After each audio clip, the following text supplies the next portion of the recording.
Good morning, everybody. Thank you very much for joining us.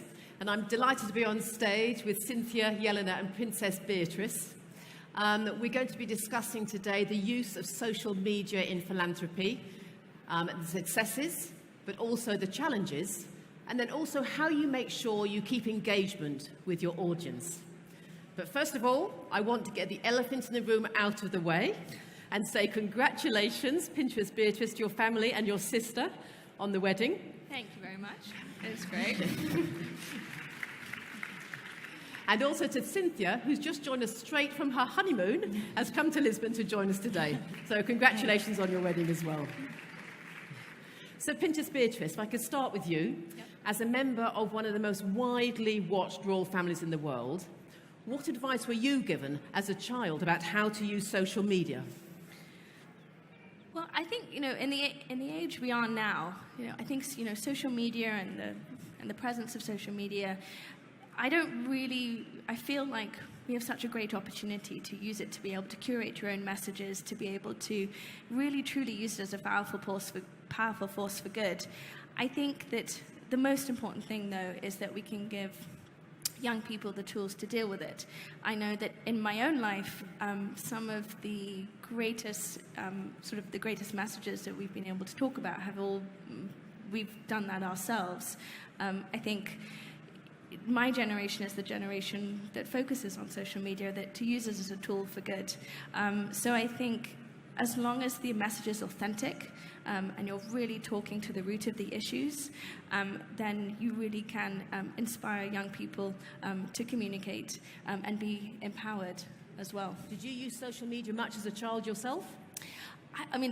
Facebook came out when I was 18, so I had some of the challenges with learning what it was like to use a new platform as well. And I think bridging the gap between social media as well as regular media, that was actually quite challenging when you want to really feel like you're contributing and being a part of it, and also as a user as well as a kind of network and a message platform.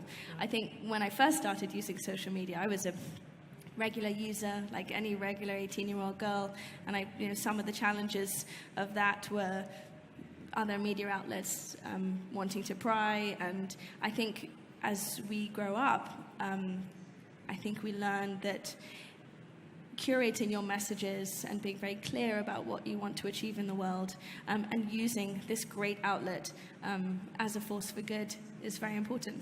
So I expect you became quite good on using privacy blocking, things like that as well, to make sure you could control it. Yeah, privacy is something that I think probably a lot of people in this room are dealing with as well. We've got a lot of debates now around data privacy and making sure that what we're putting out online is respectful. And I think one of the big focuses that I want to make sure that young people feel like they have the tools in order to feel not only safe online, but that they can use it as a powerful force for good. They can share their stories, but also feel protected. We've talked a little bit about what it's like to be bullied in the public domain, and I would like to think that even though that is a use for good, that we can make sure that young people have the tools to thrive with this as their support system. Right. Now, of course, you're using social media in a different way as part of your professional life with Infinity, and also all the charity work you do, Big Change Charitable Trust, and all the other charity work you do. How important is it to use social media in philanthropy? I think, social media, I think any media is a great way to, it's a great way to curate your own messages. And I think when it comes from you and it comes from your heart, that's kind of the raw essence of what you're trying to achieve.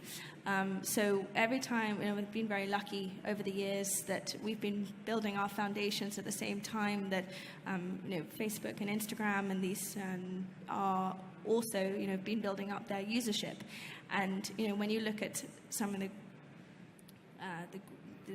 great accounts that you can sort of collaborate with, and I believe in collaboration and also really focus on some of the key messages, then social, you can really make sure that your message is out there and it's curated. Yes. Jelena, of course, married to one of the world's best tennis players.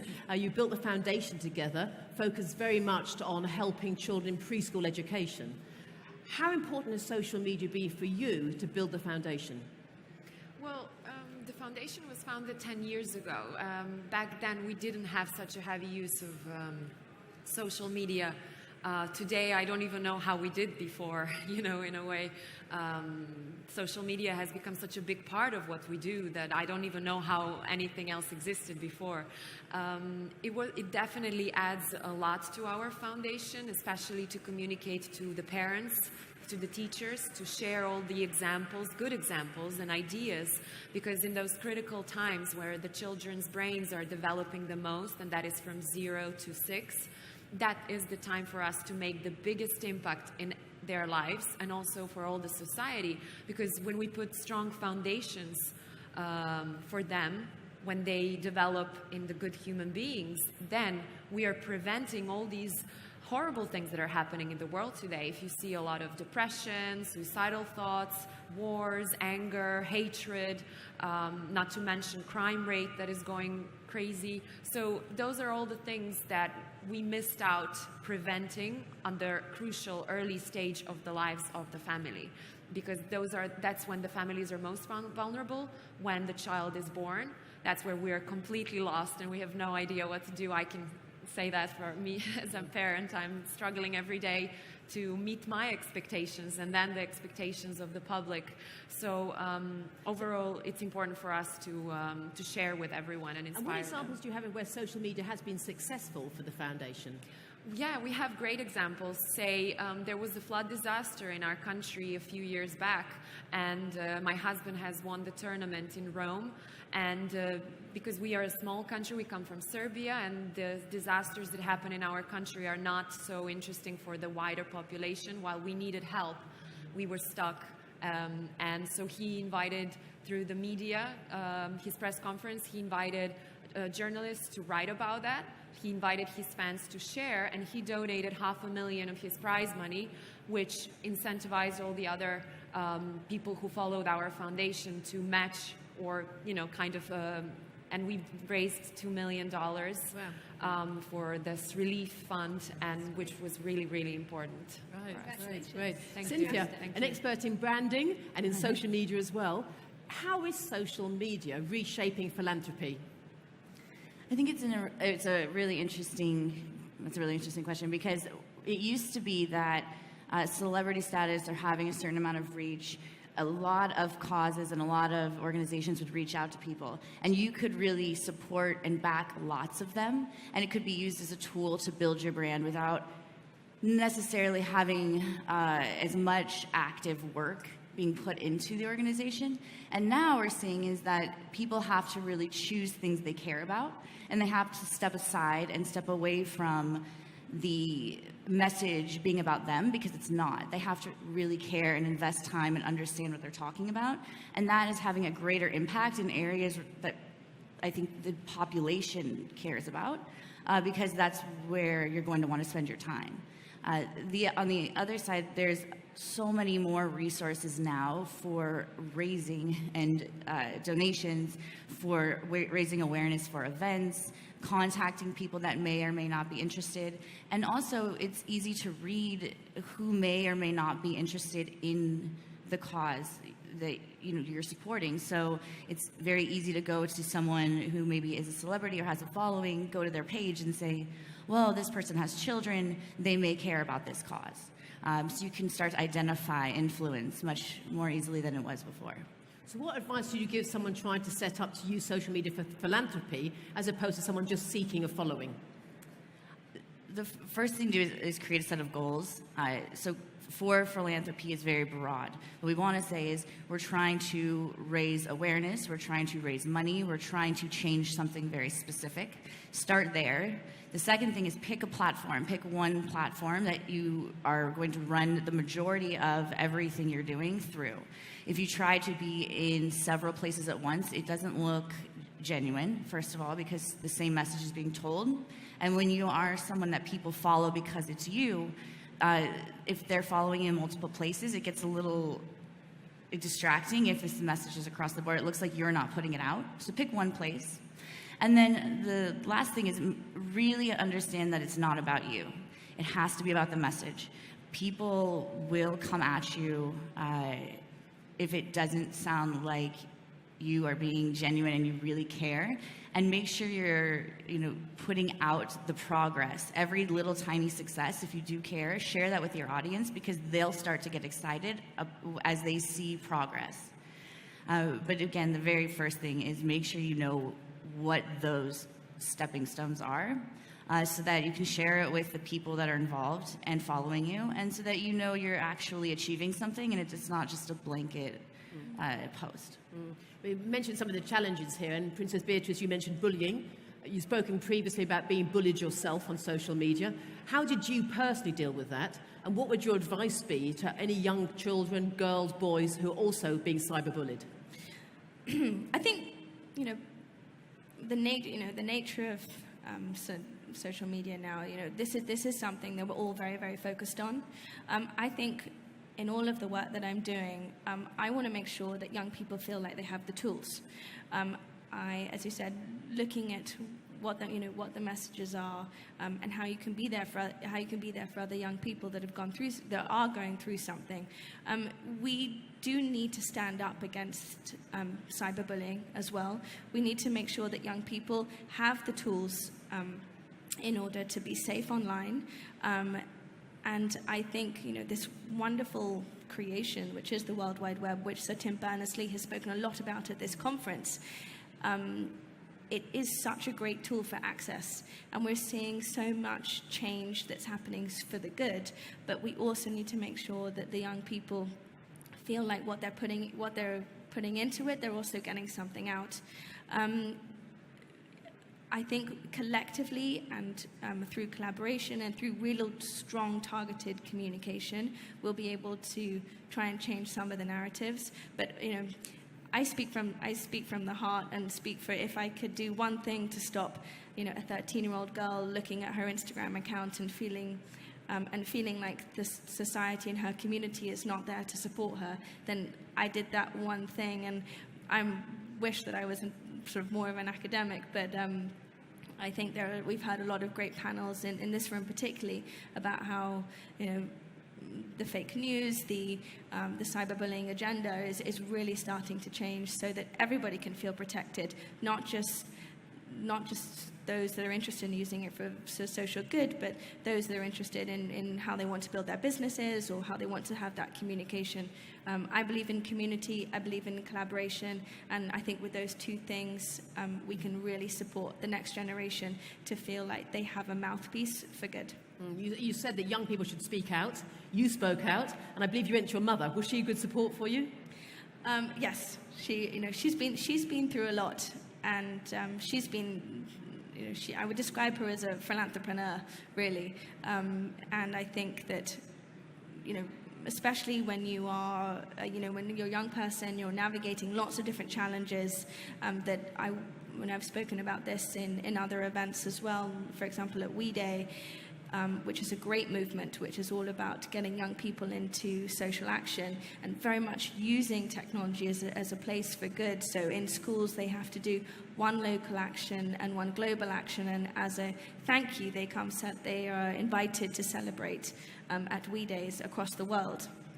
And I've been on that stage, and I've seen the young people that are there that are willing participants and ready to challenge and make the step towards change.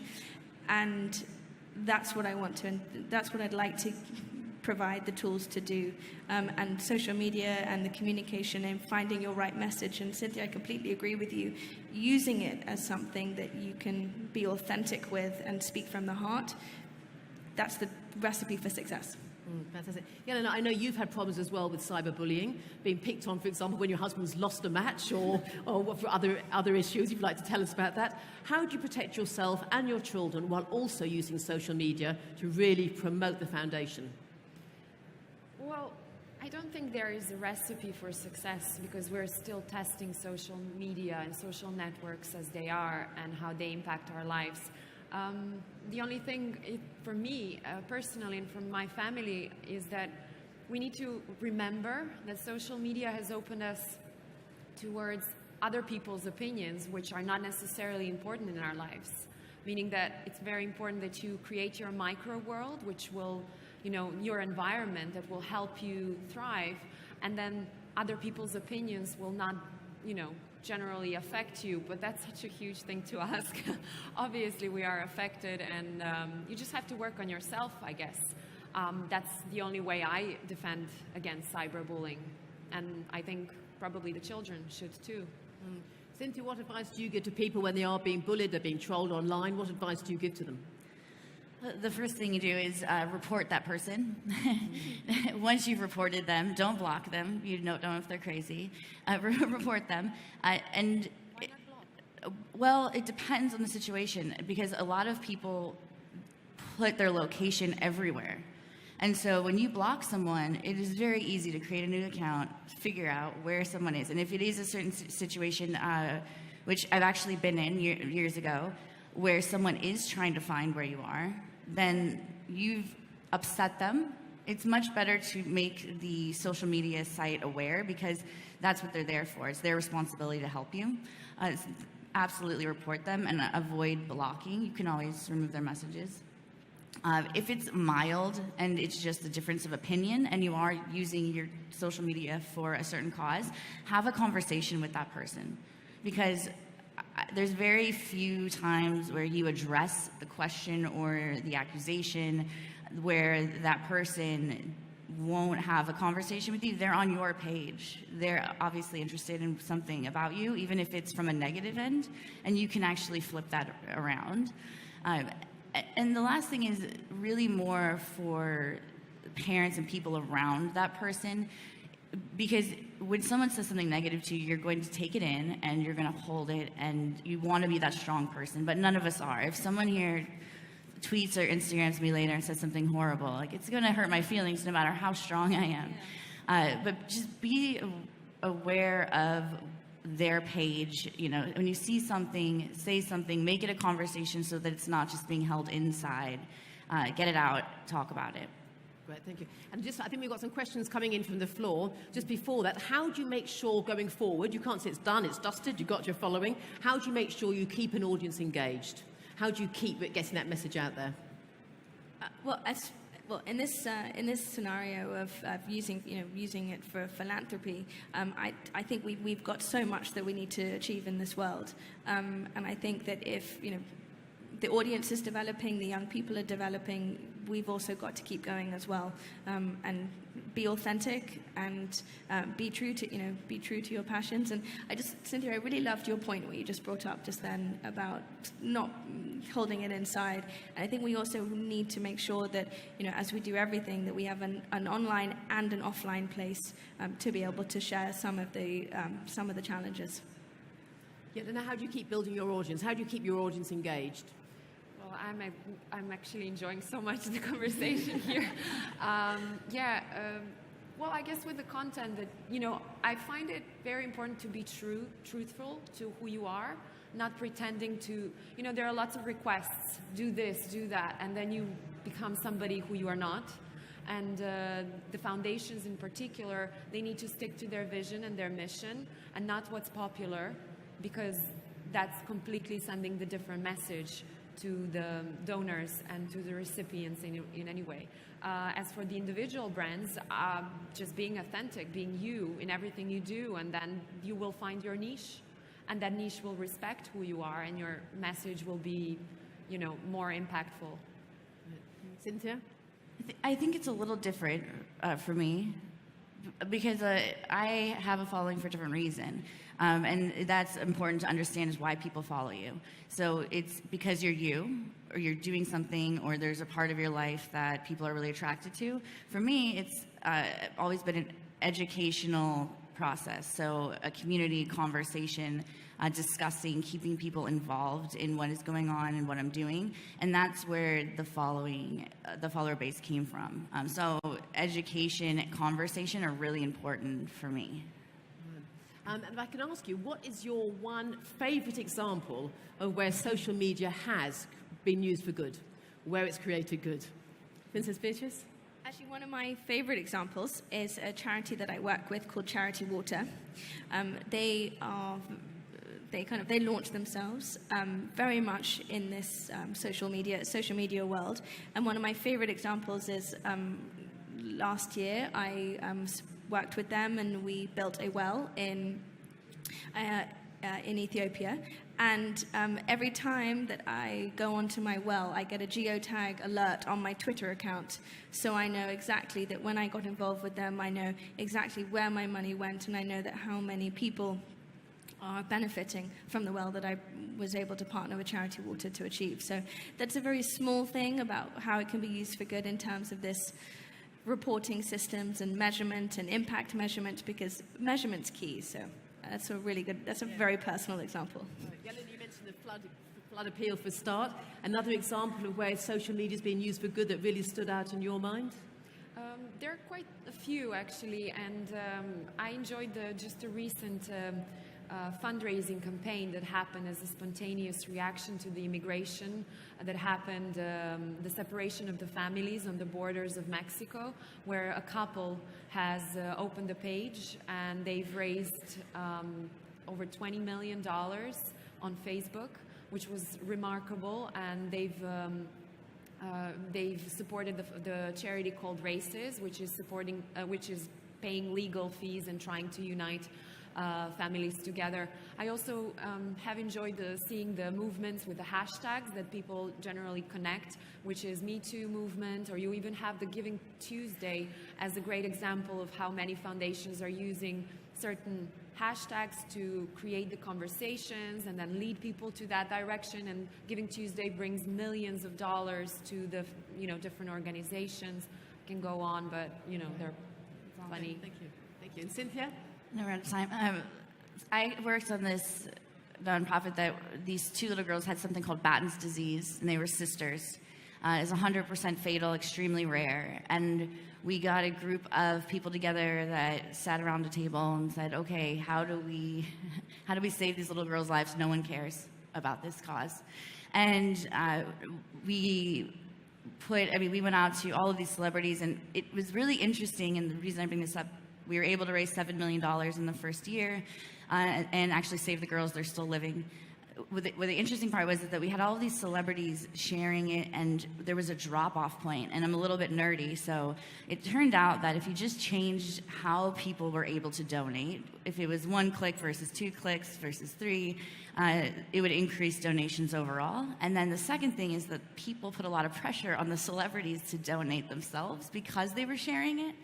And I thought that was really interesting because even if they weren't initially going to donate, once they had shared it, they felt a pressure from their audience to then either match or donate after. So that's my favorite. It's the Charlotte and Gwyneth Gray Foundation. Small plug. Fantastic. Thank you very much. And we've run out of time. So Cynthia, Yelena, and Princess Beatrice, thank you very much indeed for your time today. Thank you so much.